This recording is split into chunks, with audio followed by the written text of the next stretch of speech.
राधे राधे दोस्तों, स्वागत है आप सबका हमारे चैनल पे, जहां हम करते हैं लड्डू गोपाल के बारे में बहुत सारी समझदारी की बातें। दर्शन कीजिए प्यारे प्यारे बच्चों के और दर्शन के लाभ उठाएं।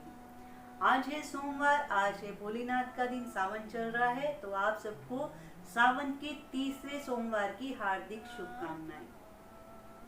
जो लोग बोलते हैं कि मूर्ति है, मूर्ति क्या बोलेगी, आप पत्थर को पूजते हो, इसमें कोई भगवान नहीं होते, इनको क्यों भोग लगाते हो, ये सब वहम है। भगवान इंसान में होते हैं भगवान इंसान में। लेकिन अगर आप घर में पूजा कर रहे हैं, जो आपके घर में मूर्ति है, तो वहाँ साक्षात भगवान होते हैं, तभी तो हम भोग लगाते हैं। हम विश्वास से उनका प्राण प्रतिष्ठा करते हैं और उनको विराजमान करते हैं। फिर हम रूटीन में सेवा करते हैं, प्यार करते हैं, तो भगवान वहाँ स्वयं आ जाते हैं। आज की कहानी इसी पर है कि आप समझे इस बात को और जाने लोगों के भाव, लोगों की जो लीलाएं लोगों के साथ हो रही हैं, जो महसूस कर रहे हैं लोग। ऐसे तो नहीं कर रहे ना, हवा में बातें तो नहीं होती ना, कुछ सच होता है, तभी लोग अपनी भावनाएं प्रकट करते हैं। ऐसी ही एक सुंदर कहानी आज मैं आपको बता रही हूँ। कहानी है रंजना भारद्वाज की, जो लुधियाना में रहती हैं। 2022 सितंबर 29 सितंबर उनका बर्थडे, उस दिन उनका जन्मदिन था। बहुत सेवा करती थी गोपाल जी की, छोटी बाल रूप में राधा रानी भी थी उनके यहाँ। जब भी कुछ काम करती, सामने उनको बिठाकर उनसे बातें भी करती रहती। नवरात्रे चल रहे थे, दुर्गा अष्टमी आने ही वाली थी।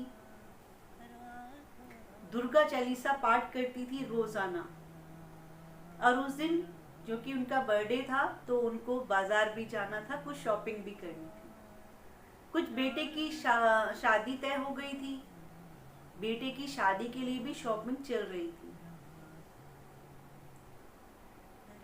अब जन्मदिन है और शॉपिंग पे भी जाना है, और काम बहुत था, बहुत काम में बिजी थी।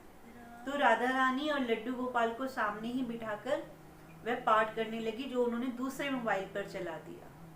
पाठ सुन रही है, साथ साथ काम भी कर रही हैं, और साथ साथ बीच बीच में गोपाल जी से बात भी कर रही हैं। बात करते करते बोली, कन्हैया तुम तो बस ऐसे ही बैठे रहना मूर्ति बन के, ये नहीं कि अपनी माँ के साथ थोड़ा सा काम ही करा लो।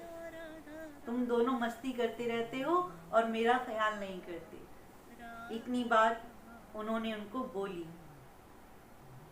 उनको महसूस हुआ, जैसे ही उन्होंने ये बात बोली, तो प्यारी लाडो ने अपनी गर्दन ऐसे घुमाई। उनको लगा शायद मेरे मन के भाव ऐसे हैं, मुझे ऐसा लग रहा है, ऐसा नहीं है। और देख भी रही है कि हल्की सी गर्दन ऐसे हो रही है, और लाडो मुस्कुरा रही है और कह रही है कि तू चिंता काहे को कर रही है, हम कोई मूर्तियां तो नहीं है, हम बैठे हैं तेरे पास, हम तेरा सारा काम करेंगे, तू हमें सिर्फ मूर्ति समझ रही है। अब ये बात जवाब उसको आगे से मिल रहा है, जब वह राधा रानी की ओर देखती। राधा रानी मुस्कुरा रही है। उसके मन में आया, मैं सारा दिन इनसे बातें करती हूँ, कभी कभी ये मुझे जवाब देती हैं, तो ये मेरे मन के भाव ही हैं कि मुझे लग रहा है ये ऐसे गर्दन घुमाकर मुझे देख रही है। रंजना ने अपना पूरा काम निपटाया और वह बाजार चली गई। उनका बेटा, जिसकी शादी तय हो गई थी, शुभम नाम है उनका, वह भी राधा रानी के और प्रभु के पूरे भक्त थे। पूरे घर में भक्ति सभी करते थे, सबका प्रभु पर बहुत विश्वास था। रंजना बाजार से होकर आती है, डिनर बनाती है, और सब लोग बैठकर खाना खाते हैं, उनकी पुत्री, उनके पति और वह खुद। जब खाना लग जाता है, तो राधा रानी और लड्डू गोपाल को भी वहाँ टेबल पर लाया जाता है। खाना खाते खाते ही रंजना ने अपने पति और अपनी पुत्री को कहा, आज पता है सुबह क्या हुआ? जैसे ही उसने ये शब्द बोले तो उनकी बेटी और उनका पति दोनों ने खुद ही से जवाब दिया, हाँ हमें पता है, देखो तुम्हारी राधा रानी तुम्हारी तरफ मुस्कुराकर देख रही है। मैं हैरान हुई कि ये तो मेरे मन के भाव थे, और जब उसने राधा रानी की तरफ देखा तो राधा रानी की गर्दन पूरी ऐसी टेढ़ी हुई थी और वह रोने लगी कि मेरी माँ, मेरी लाडो की मेरे ऊपर कितनी कृपा है, कैसे मुस्कुराकर आज मेरे जन्मदिन के दिन इन्होंने मेरे साथ ये लीला की है। वह रोने लगी। उसके बाद जब सब खाना हो गया तो वह उनको सुलाने के लिए ले गई। सुलाते वक्त भी वह उनको दूध पिलाती थी और तब शयन में देती थी। दूध लाई, उनको पिलाया, उनके वस्त्र बदले, नाइट सूट पहनाए उनको और बोली, लाडो अब तो गर्दन सीधी कर लो, नहीं तो रात को गर्दन में बल आ जाएगा, सुबह गर्दन में दर्द होगा तुम्हारी। जब उसने इतना बोला तो राधा रानी ने अपनी गर्दन सीधी कर ली।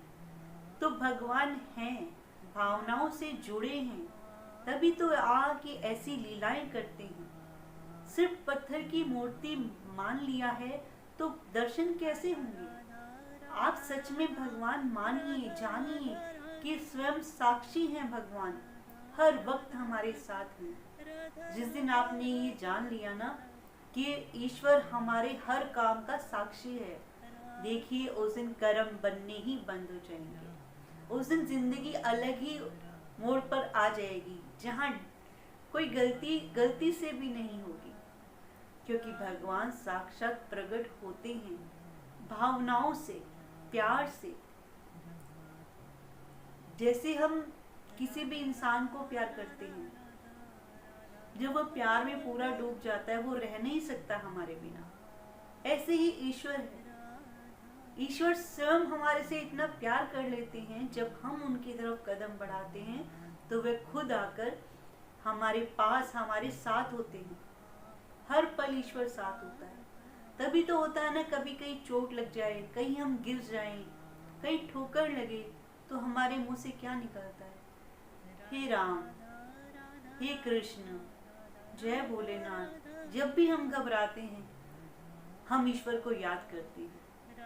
क्यों? क्योंकि एक ऊर्जा है, एक पावर है, कोई वाइब्रेशन है ऐसी जो हमें एहसास दिलाती है कि मैं हूँ हर पल साथ तुम्हारे। ईश्वर हर पल साथ है, बस आप मानिए और विश्वास कीजिए। लाइए घर प्रभु को, सेवा कीजिए, विश्वास ही सब कुछ है। घर लाइए, सेवा कीजिए, अपने बच्चों की तरह प्यार कीजिए, लाड लडाइए, लोरी देकर सुलाइए, पूछिए प्रभु क्या खाएंगे। देखिए कैसे साक्षात आपके साथ भी होंगी चीजें। सिर्फ अब तक तो आप कहानियां सुनते हैं कि ऐसा हुआ, किसी के साथ ऐसा हुआ। क्यों हुआ? क्योंकि उनके भाव इतने स्ट्रॉन्ग थे, उनकी भावनाएं प्रभु को अच्छी लगी। प्रभु सामने आके खुद से दर्शन देते हैं, किसी भी रूप से। मेरे साथ हुआ कि होली पर मैं पिचकारी लेकर आई थी इनके लिए, और मैं सोच रही थी कि ये पिचकारी मैं किसी को दे दूंगी, क्योंकि वही लड्डू तो थोड़ी देर ही खेलेंगे, ये तो होली के बाद खराब ही पड़ी रहेगी साइड में। मैं किसी बच्चे को दे दूंगी जो शायद नहीं खरीद सकता होगा। मैंने सिर्फ इतना सोचा था, और जब मैं होली हो गई और वो पिचकारी ढूंढने लगी तो मुझे पूरे घर में पिचकारी नहीं मिली थी। कहाँ गई वो पिचकारी? क्योंकि प्रभु ने खुद ही उसे पहुंचा दिया था जहां उसको जाना था। तो ये लीलाएं हैं प्रभु की। आपकी भावनाएं होती हैं ना जैसी, वो सब चीजें हो जाती हैं। आप जब प्रभु से पूछते हो प्रभु क्या खाना है, तो मिनटों में जवाब मिल जाता है। आप रसोई में जाकर वो चीज बनाते हो। खाना बना पड़ा है, लेकिन प्रभु ने आदेश किया, मन में भाव आया और आपने बना दिया। बहुत सारी ऐसी घटनाएं हैं, बहुत सारी ऐसी बातें हैं। बात सिर्फ विश्वास की है। रात को सोते हैं लोग, घुंघरूओं की आवाज आती है, छन छन छन। राधा रानी खुद से घूम रही होती है घर में। इतने चमत्कार कहाँ ढूंढने जाना है भगवान को? बताइए, कोई है ऐसी जगह जहाँ आपको भगवान मिलेंगे? भगवान तो हर जगह हैं, कहाँ पर नहीं है?